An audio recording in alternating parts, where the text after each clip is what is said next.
Welcome to Hashtag Narrative, a Football Manager podcast where we sit around the virtual campfire and recount stories from past saves. Unfortunately, this week, Kev, or codename Lujo, as we worked out last week, is not with us because he's ill. But fortunately, we have enough beard to cover everyone. And if someone wears glasses, I've got glasses, I wear glasses, we should hopefully have Kev here in spirit. But we do have a special guest, and his name is VikingDan. And why, hello. Hello, sir. Before we get into anything, I need to ask, are you actually a Viking? No, unfortunately not. Well, that's just it's false advertising, isn't it? Well, yeah, kind of, I guess. In appearance, kind maybe. Kind of, I guess. It is kind false of, advertising. You're claiming to be a Viking called Dan. There's a story behind it. Okay, right. That I can get into if you want to. Let's get into this story. Get into the story. Well, basically, when I was growing up, I'm a big guy. I'm like 6'3", 6'4", very broad, big, all that kind of jazz. And growing up in school, I had really long blonde hair, looked a bit like Thor, and I just kind of bore from that. To be honest, it's not a very interesting story. I was going to say, don't tell me that one again. Well, sorry, yeah, but that's about it. It was it's not interesting. Yeah, I didn't go to Denmark and I was going to say, take back the heads of priests. You took a maiden and rape, pillage, and burn every village you went to. That sounds like a stag do. Well, the stag do stories are a different thing altogether, mate. We'll save those for another night. Oh yeah, excellent. Well, non-broadcastable. When I told Kev that you were going to be our guest, and I did say that you have a lovely voice, and hopefully everyone can agree with me there that you do have a lovely voice, and this is one of the reasons why I wanted you on, just because I wanted to be seduced by your voice for half an hour or so, maybe even an hour. Oh, thank you. Well, we'll see how long we can hold out for. Yeah, we'll tease it out a bit. It's fine.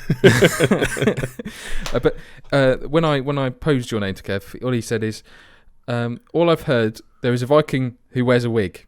There was something else that I'd said to him, which basically I was talking about the general plans for the podcast, and that I'd approached a variety of creators and saying that the ones maybe with a larger following, I want to space them out a little, and that's what he responded with. So that's Kev's word of wisdom for this week. Maybe that's the thing that I'm going to carry on now. Words of wisdom with Kev, particularly when he's not here. Word of wisdom.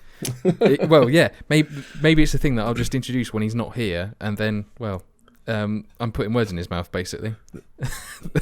Oh no, I've got an even better name. Words. Chronicles of Kev with a K. Yes, I love that. That's works, happening. Yeah. So maybe a feature is going to be Chronicles of Kev when he's not here. As long as you get a nice splice audio for that. And also, it depends on where. Well, I suppose it depends on whether he's listening to it as to whether he knows that that's actually a thing or not. So it will test. Well, it's a good chance to see if he actually pays any attention.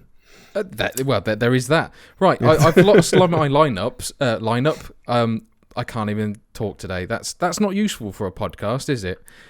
We're both in the same boat, mate. It'll be fine. Well, so apologies to the listeners. Normally, I've got Kev to sort of steady the ship, and he's not here, so this could turn into a rambling mess. More so than usual, to be fair.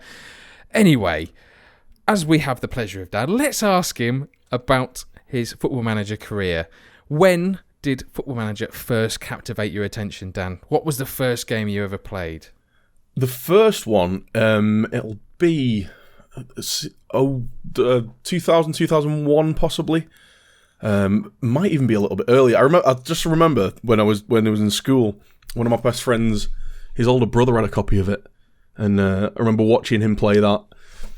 Kind of got into playing it with my friend, and it's just kind of grown from there. And I've gone through multitudes of different Football Manager games and management sims on PC and console. Are you going to name and shame some? Oh yeah, I did play Premier Manager. Oh, who didn't though? That's a good starting point. Yeah, it's a good starting point. I did also play LMA though. Well, that Jack's already admitted to that, and I don't. Very simplistic, but I don't. He's not just admitted to it; he's broadcast it to the world. As of you, and that's some. Well, at least I didn't do videos of it. Well, there is that. Yeah, there is no actual proof. It's just words. I think it gets a bad rap. I think if you see it in the context it's supposed to be taken, it's kind of like an arcadey, almost jokey game. What about Club Manager? Did you ever experience that? Club Manager, I think I did. I think I did. I went through a period where I was just buying all of them. It was like I did exactly the same. Like I couldn't get enough of a fix of football management simulators, so I just bought everything and then ended up always going back to Championship Manager or Football Manager, depending on. Well, actually, I think once Football Manager 2005 came out, that was it. I was done with everything else that potentially came its way. Yeah. Good. Right, though, that's a decent grounding that you have anyway. Well, yeah. I mean, I've been playing them for a long time, and if I could go through the hours that I've spent, like my Steam hours are embarrassing. Are we going to do like an actual comparison here? Because I think I don't have every game on Steam though. So if we can go right, we're going to do this live. So this could be right. I've got 2000. I don't have 2011 on here for some reason. I don't either. I think was that the last one where that was the first one. I think that had proper Steam integration. I've got 2010 on here. I've got 9 and 10, but I seem to remember those early copies. They were a nightmare to license. Yes, I do remember that, and I think that's why 2011 isn't on there for some reason. Yeah, I think that's the same with me, but I've got from 12 onwards. Okay, we'll go. Well, I'm gonna say 10, but we'll only include 12, and don't do live maths because that's just messy for everyone. But I got 580 hours on 2010. 2012, I've got. We could do. I know. Higher or lower? Okay. So okay. So top trumps. Top trumps. That's even better. Well, we could just an amalgamative. I can't even say that word. Amalgamative game of all of those sort of things. Right. What did you get in 2012? In 2012, yeah. Prepare yourself. Okay. 2,179 hours. Shit.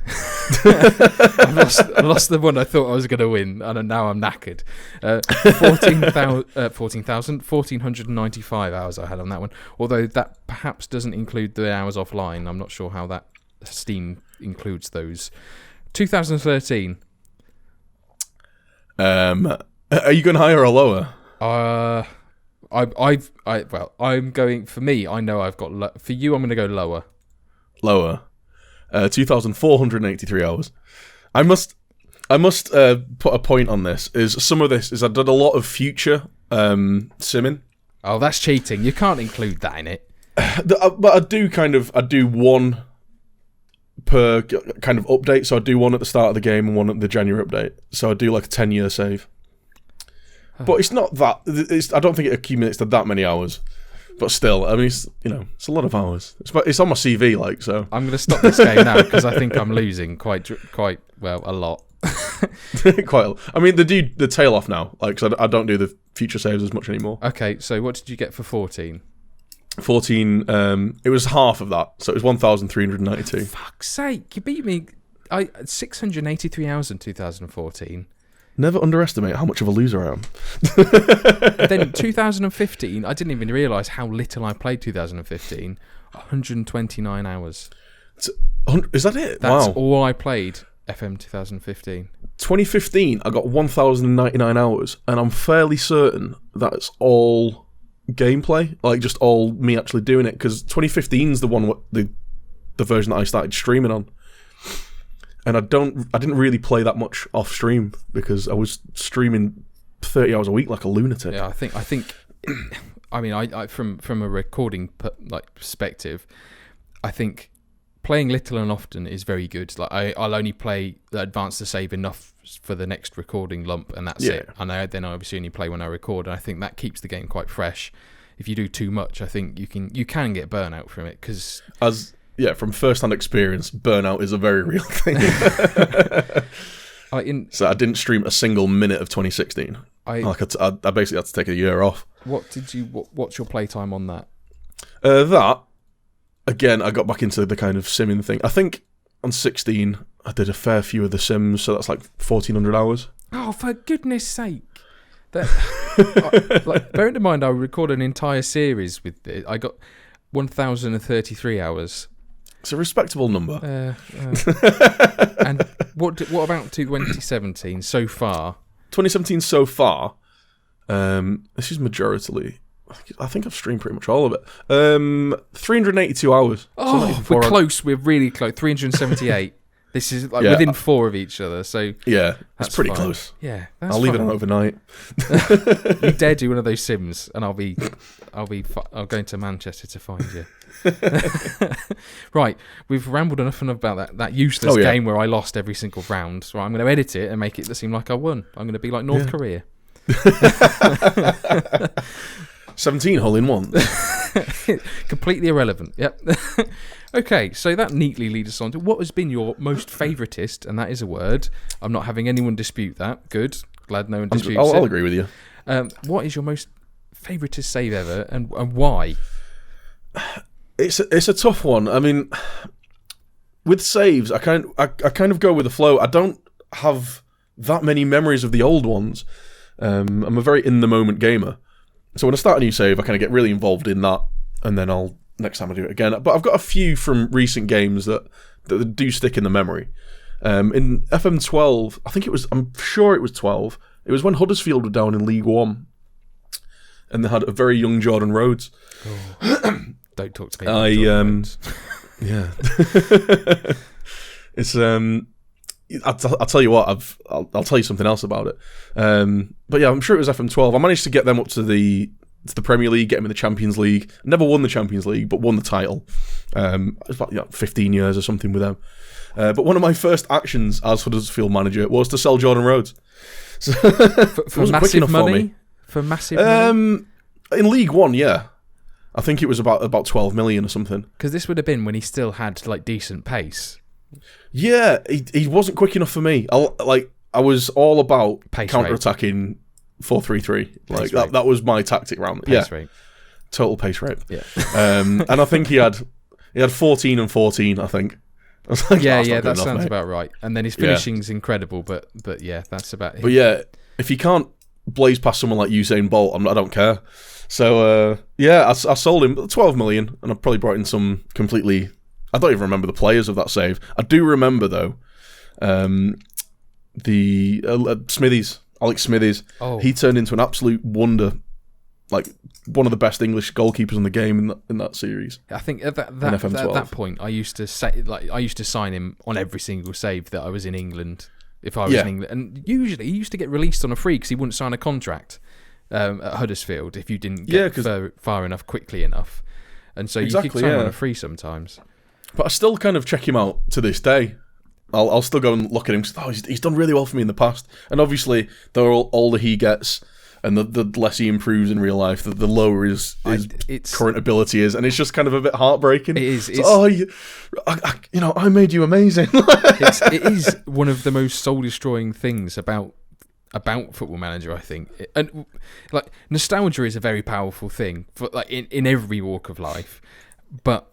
My God, like I used to love Stephen Reid as a player, being a Blackburn fan, like that screamer he scored against Wigan, and then every year that he didn't score a screamer, his long shot stat went down by 1. And then I think that the last season he was in it, he would have been a right back at West Brom by that point. His long shot stat was like -8 or something. Goes behind him. But yeah, I think having those players that used to be amazing and they've just never actually achieved their potential in real life, it is a bit soul destroying. I guess it's kind of a juxtaposition to real life where you get all these amazing kids that have all the the potential ability in the world, all the the attributes that they could fulfill, and then just through bad choices or too much too soon just fall by the wayside. I was listening to a phone in. I can't remember which random sports channel it was, but just discussing the rise and fall of Jack Rodwell. I was like, I'd forgotten he was even a player anymore. I forgot he was even alive. I thought. That's the thing. Is sort of dissolved or something. Yeah, but I remember like his breakthrough season when he was late teens, and he got into the Everton side under Moyes, and he looked like he was going to be the next big thing. And it was about the same time, actually, as... Do you remember Michael Johnson? Yes, the Manchester City centre midfield. And his breakthrough season was incredible that would have been under Pierce and Sven, I think. Yeah, and he was great. He's another... around that kind of time, 11, 12, I'd always pick him up. I think pick him up for peanuts from City, because that was before they had oil money. Because that was injury-related, wasn't it? His decline. Like he just retired really early. He could not get back fit. Yeah, but I guess it's a similar thing. Like, you'll see all these great things these great young players with great potential, and you'll sign them up, you'll snap them up. After 2 or 3 seasons, they've dropped a load of potential ability and they're not fulfilling it. And I guess it's frustrating as a gamer, but it's the same thing that happens in real life. I mean, we've mentioned a couple of them. Raval Morrison as well. Those kind of next wonder star. But then you get the likes of Jamie Vardy who really break that I suppose that juxtaposition, or even monopoly that juxtaposition has on football, in that he. I have had those though. I've had a couple of players that have come up through the low leagues, and I've kind of signed when they've been released from Premier League youth teams and come up through the leagues. I mean, I've had a couple in my my current save. Well, this is a fantastic segue we've sort of fallen into. It's almost as if we planned it. It is almost as if, but we didn't. We didn't. Yeah. Maybe I should have said that we did, and it would have made me look professional for once. But no. Well, you can just edit it. I could, but then that would ruin the fun of it, and the fact that it's recorded live, and also then no visual cues. Yeah, absolutely. That makes it difficult. So, I suppose that leads on to the next question, which is favourite player or players from a save, because you know we're going to address the fact that you've got a shit memory. Yeah, I mean, I didn't even get onto the one save that is probably the reason I'm here. On FM15, I'm going to have to backtrack a little bit. I'm really sorry. On FM15, I did a Sir Alex Ferguson challenge, which I don't know if you're aware of it. You sim the game to November the 6th, first season, block off transfer windows and all that kind of transfer business, and you take over the team in 19th. Right, okay. And try and not only save them from relegation, but take them on to achieve what Sir Alex Ferguson did. So I think it was FA Cup within 5 years, Championship within 7, and there's like a list, like a breakdown of it all. Obviously, you stick to it as close as you can. But I did it on stream. I kind of fell into accidentally streaming Football Manager after thinking no one would want to watch it. Stuck it on because I was hungover. I think I'd been out on a friend's birthday the night before. Wanted to stream. Could only face playing Football Manager because it's point and click. Like, I can't handle shooting games. I can't handle any of that strategy. I just want to sit and play. And had like some of the best viewing figures I'd had ever. And just kind of carried on with that. Picked up this Sir Alex Ferguson challenge and ended up with Swansea, who at the time had in 2015 had a decent squad, but they'd been ravaged by injuries and things. And it just it transpired over the next few years that we managed to build them up into a bit of a Premier League powerhouse, getting them into Europe. We had some great players, great young players. It was when I first kind of became aware of Lewis Cook. We managed to pick him up, and he was an absolute revelation. I think this is when you could still buy him for like 6 million from Leeds. Ah, yes. But yeah, he was absolutely fantastic for us. But then obviously did his cruciate, and it all went tumbling down. But yeah, after about 5 or 6 years with them, we had to do a big team overhaul, a big rebuild. Had a bad start to the season, and actually, it kind of folds into one of the questions in a bit. I don't know whether to leave it till then or just go with the flow now. I can see where we're going to be going with this. Yeah. So I think it's a story that we'll put on the back burner and return. Yeah, we'll leave it there. But yeah, it's another really memorable save for me, the Swansea one. Not only because I got really involved in it, and I mean, even to this day, it's only a year and a bit. But even now, the second score that I look for on the live ticker, it's like, okay, well, how is Swansea doing? And when they won the other week, I was genuinely excited. It's like, oh, great, Swansea are there. And I looked on November 6th this year, and they were in 19th position. But, if I was doing the challenge in real life, I'd be taking over Swansea again. And I thought, this is perfect. Should I do this again? And it just kind of got all the memories going.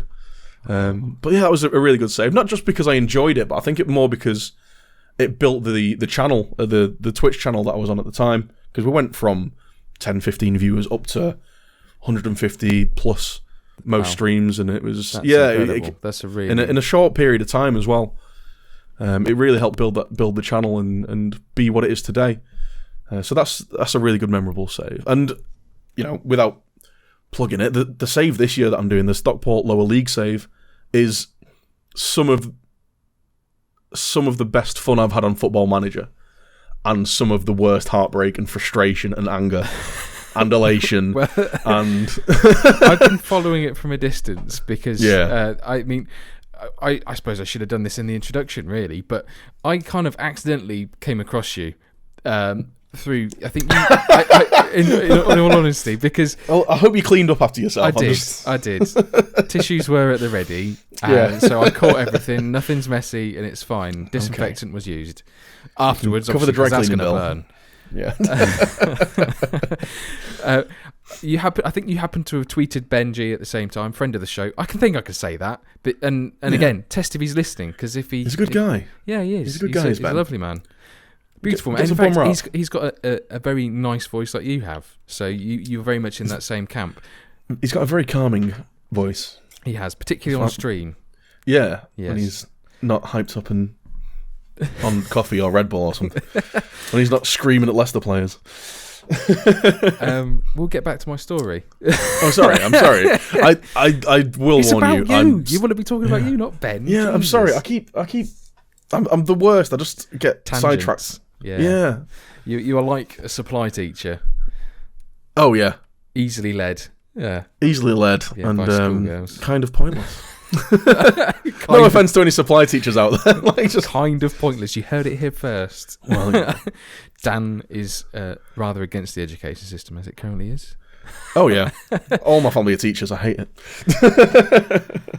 Anyway, as I was saying, I think you happened to have tweeted Ben, and I don't even know why I clicked on the tweet. I just did, and I thought, and it may have been a picture of some sort, and it led to me following that link to your Instagram, and I thought, this guy plays the drums. And then I was like, oh my God, that's simple porn, put it away. I really did need the tissues for that one, Jesus Christ. And then I thought, this guy he likes lots of things that I like. And then I saw the pictures of your setup. I thought, right, I'll check this guy's stream out. And then I hear the voice, and then that was me sold. So I already said that is why I brought you on here. Not just because you play football, but because you've got such a lovely tone and timbre to your voice. And well, thank you very much. Share it to the masses that may have not been aware of you. So I'm always available for overdub work. So. Well, hopefully they'll still be wanting to use you after appearing on here. Well, yeah. I'm sure I'd get a script. Right. So your favourite players from your Swansea save, or even from your Stockport save? My Swansea save.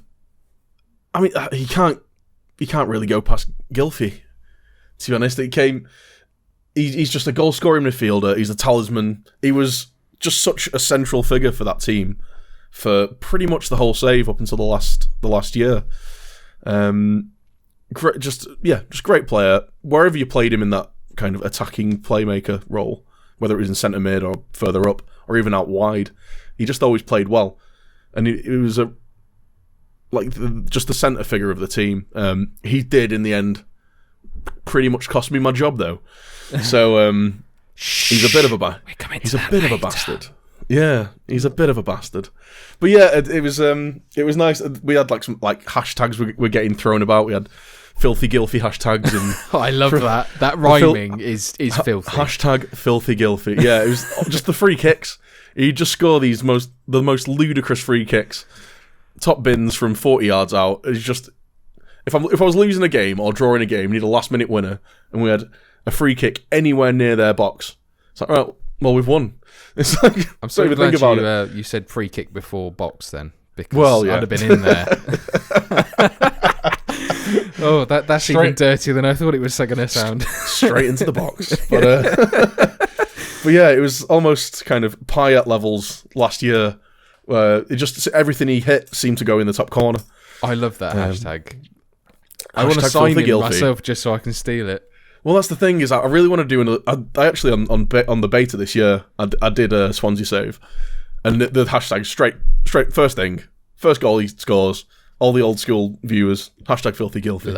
I love that. Still there, people remember. The memory's great. That is the thing I love about live streaming. I like the whole community feeling, and just it's lovely when you get those sort of moments and you get to share them with so many people live, not like pre-recorded. Then people get to see it afterwards. It's essentially playing. Yeah, I love gaming with friends and like community gaming and that kind of stuff. And it's essentially playing a game with 50, 100 plus people behind you and kind of having a bit of banter and a bit of chat.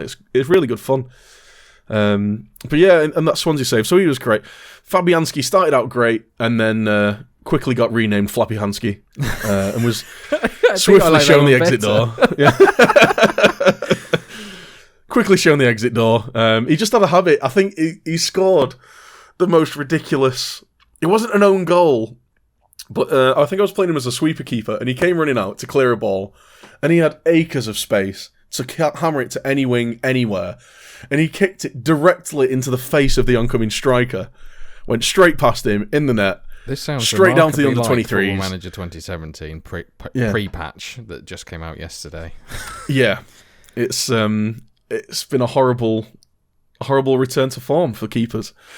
But yeah, he was great. And we managed to bring in, and that's Swansea save as well, Phil Jones from United, who I always think is a much better player in terms of performances, stats, everything, than his game time and value shows. Whenever I've tried to sign him in the game, they always want 50, 60, 70 million for him, and he gets 7 games in a season. But he was a total hero for us, and another traitor, which we'll get into later. It all went wrong. Oh, that rhyming as well. A traitor that we'll get back to later. Oh yeah. That is beautiful. I have a very, very soft spot for Phil Jones. Yeah. I saw his debut for Blackburn. I was fortunate enough to be in the crowd, and oh wow. He cocked up a little bit. It was in the League Cup against Peterborough. I think they went 2-0 down quite quickly. One of the goals was his fault, and then all of a sudden he got used to the game. And then the following leg was against Chelsea, and I went to that as well. And he had Drogba in his back pocket for the entire game. I think his move to the. I know we're talking about you, Dan, but it's Phil Jones. It's different. I'm more than happy to talk about Phil Jones. I've met the guy. I'm a Man United fan. He's a star. I'm happily talk about Phil Jones for a while. This can be the Phil Jones hour for all I care. Maybe not an hour. 2 minutes. Well, okay, yeah, 2 minutes later. He had Drogba in his back pocket for the entire game. Bear in mind, he was 18 at the time. He'd played about 3 first-team games. You don't just go and dominate Drogba, and he's not, for a centre half. He's not particularly tall. He's not amazing in the air either, but he just. His timing of the tackle, he's become very rash at United, and I don't know where that's come from, because he always looked really classy when he was at Blackburn, and that was under Allardyce of all things. So he would make Beckenbauer-esque runs from centre half, and you'd see him on the left wing, and he'd be popping in crosses. It was bizarre to watch, and it was awesome at the same time, because having watched Blackburn through good times and mainly bad, let's be honest, it was amazing to see such a standout player. And then as soon as United started sniffing, I knew he was going. That resign myself to that fact. But before, I think you can tell about the relationship between Allardyce and Ferguson, because Ferguson had mentioned about possibly signing him, but maybe using him as a defensive midfielder. Strangely enough, the next season, Allardyce starts using him as a defensive midfielder. Yeah. Well, and I think that's almost half of the problem with him, is he's so good at any of those. He's too versatile. Even at fullback, he's great. He's almost like that Eric Dier problem, or Owen Hargreaves, or any of these players that can play a multitude of positions. Is you turn into a bit of a jack of all trades, and I'm really happy at the fact that he's getting a bit of a run at centre back at United at the minute. Well, that's his and best playing position. Really well. I've never seen him play as well in any other position than he does at centre half. And again, he's needed that run at centre half, because a fullback plays very differently to a centre half. And regardless of what anyone says about like a utility player is always useful, it doesn't help them develop, because I think having one nailed down position means you can be a master at that particular craft. Defending as a centre half is very, very different to defending at fullback, especially now, like in the modern game, where they are expected to contribute more to the attack than they are potentially to defend, or at least defend higher up the pitch. Yeah. And there's no touchline to push him over. Well, there is that, but I don't think he's particularly well suited to that role. One thing that I used to really watch out was his anticipation. When a ball comes over the top, we'll avoid that one. Nip that in the bud. You could see him, like, this is from the crowd. You could see him watching the ball in the air, like, and anticipating where it's going to come.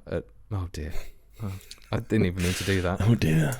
We'll stop. Anticipating the point of a ball coming. Yeah. Yeah. Moving swiftly on. Yeah. But no, I think he's had his career stunted by injuries. I think he's been played out of position. I really hope he has a bit of a run in the team. Like I say, I've met him a few times. He's a lovely guy. I think he's a great player, and he's still young. He's 24, 25? I think 24. 24, 20, yeah, 24. He's still got 10 years in the game. It's almost strange to say. Like, I remember him at Blackburn, and it feels like an absolute age ago. Really, well, it was 6 years ago. That's crazy. 8 years ago. 6. 6. No, 6. Yeah. Good job. We weren't playing maths in the game earlier. Jesus Christ. Yeah. Hey, it's been a long day. But yeah, again, so we've kind of digressed on and got off. Well, kind of on off topic. Well, no, he was one of your favourite players, and then I've just sort of taken over, so that's fine. Yeah. And like I say, I'll happily talk about Phil Jones, and he's one of my favourite players for a multitude of reasons. No, but I've had a few players, like we were discussing before, players that don't seem to players in Football Manager don't seem to come through the leagues. I've had a couple that have actually done a really good job of that. That in my current save with Stockport are still in my team when I'm pushing for promotion to the Premier League, and these are players that have been with me since I was in the conference. Oh, I love that! I absolutely love that. The main one is actually the club captain, and he's been with us. He got released from Wolves. Gets released from Wolves probably in everyone's save because his stats are rubbish. He's called Aaron Hayden. He's a centre back. He got released. We managed to pick him up on a free, made him captain instantly. And over the course of 6 seasons, he's been our captain ever since he came through the door. He's been first choice centre back, and he's just played really, really well. His stats aren't great, but his performances always are. He's always getting kind of season average of 7.2, 7.1. And always plays really well. If he has a bad game, it's a genuine shock. Whereas if I'd put a player with these stats in, as standard, or just, off the bench or whatever, and he had a bad game, I go, oh, well, he's just crap, isn't he? Does he have high determination and work rate and that sort of thing? No, he's got, I've got his page open here. He's got determination of 10 and a work rate of 6. What? That is obscene. He's I'll send you a screenshot later if you want, but he's check him out in the game. He doesn't look like much, but I've just managed to get him. I don't know whether it's the position I'm playing him in or the kind of player I've got him playing next to, but he just performs. He's been great, and even through massive changes going up into obviously the Football League, trying to get a promotion push from the Championship, bringing in big players, he's still our first name on the team sheet. That's even amazing. Though there's better rated players there. So he's great. And I've also had a player who I just sold in the game actually, but a striker called Dominic Telford, who I think starts at Stoke and again gets released. We picked him up on a free, and he's just a goal scorer. I mean, I'm just going through I've got a few regens that have done it, but I thought I'd go through the players that are actually real people. But yeah, Dominic Telford we picked up on a free. And I'll pull him up actually. Pardon? Did you say pull him up? Pull him off. I'll pull him up. I do have the game. I'll just pull him off here. We picked him up on a free down in the conference in the National League I think he only spent one season there. So it was on our promotion push from there. We were languishing in there for 3 seasons. But we managed to bring him in, and he was just a goal machine for us. He scored 72 goals in 139 games, which, for a pretty toothless team, is really good. And a team that was always favourite for relegation. He just kept scoring goals. He'd go through patches where he'd play like crap, and then he'd go through patches where he'd score 8 goals in 5 games. And he was great for us. But he went from non-league through League 2, League 1, Championship. Like I say, we just sold him. But he was another one that's kind of made the jump, and he's still playing in league football. So that's another one that I've had here. And I've seen it in other saves from friends and stuff as well that have progressed. The thing the thing I like about those sort of players is when you sell them on, they do shit at whoever they've been signed by. Oh, he's crap. Yeah, I do love that, and so it almost vindicates your perseverance with them and playing them the way you were playing them. Like, I'm the reason why they're successful, not anything else. And I love that aspect of it as well, because it's a bit like 2 fingers up to anyone else. Tries to I'm the superior coach. Absolutely, absolutely. You prove your managerial mettle with that. Exactly, yeah. I mean, the season before he left, he played 43 games. He got 23 goals and 12 assists. That's insane. He was a bit of a monster. The only reason I let him go is because my other striker did even better. Scored even more goals. But he was brilliant for us. He's gone to Millwall for 2 million. He's gone down a league, and he only scored 8 goals in 30 appearances. See, you are the superior manager. I am. I am Football Manager brain. Okay. But yeah.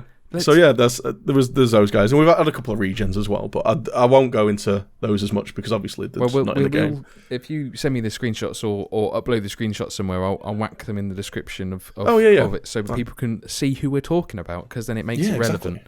Exactly. Right, okay, so you've kind of alluded to sort of this already, the next question, which is, would you ever be tempted to go back to either of your favourite, sort of 2 favourite saves? And, well, you already have with Swansea. So you sort of semi-answered that one anyway. I've to be fair, the Swansea save that I did, that I streamed on beta, I had really good fun with it, and it was like a bit of a hark back to the save. It was, how do I put this?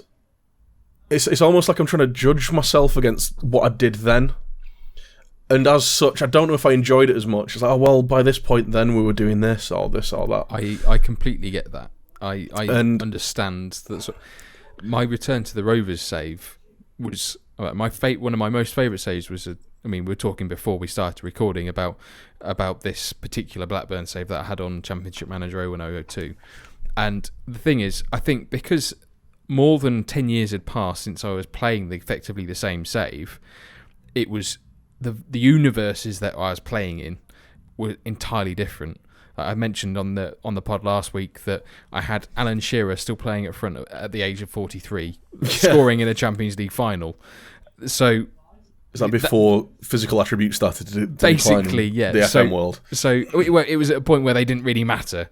Like, he still had 20 finishing or something ridiculous like that, so he was still banging goals in.